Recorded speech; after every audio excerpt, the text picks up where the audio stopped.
Ever looked at your gigabit fiber connection and wondered exactly how many kilobits that is? It sounds like a math exam, but it's actually simple. Welcome back. Today, we're converting Gbps to kbps. First, let's look at the units. Gbp stands for gigabits per second, and kbps is kilobits per second.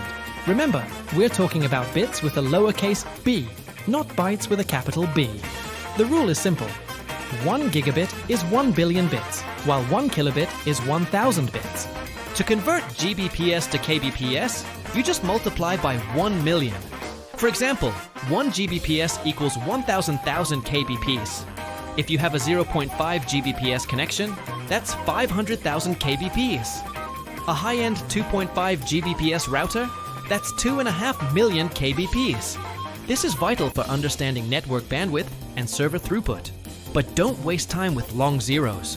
Need the answer instantly? Use the free SarkariTools Gbps to kbps converter. The link is in the description. Like and subscribe for more tech tips.